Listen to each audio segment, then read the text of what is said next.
छठी माई के अरग जदि दिहब राजा 100 साल जियब। छठी माई के अरग जदि दिहब राजा 100 साल जियब।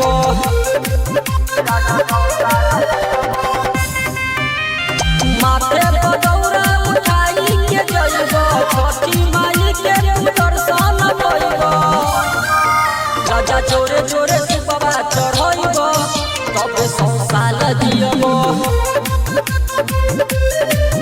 छठी माई के अरग जदि दिहब राजा 100 साल जियब।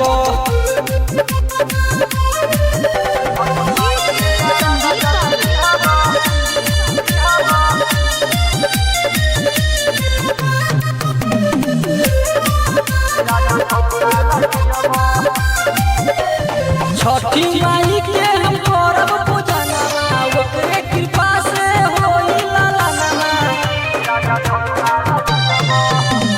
छठी माई के हम करब पूजनवा ओकरे कृपा से होई लालनवा।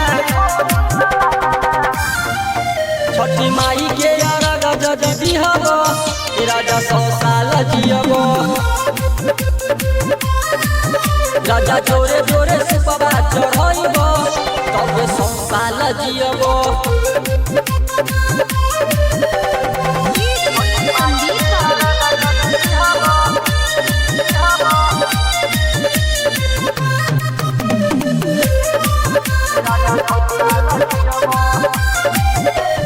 तल जोर पानी में पड़ी सुमरनवा छठी माई दिहे हमके दर्शनवा।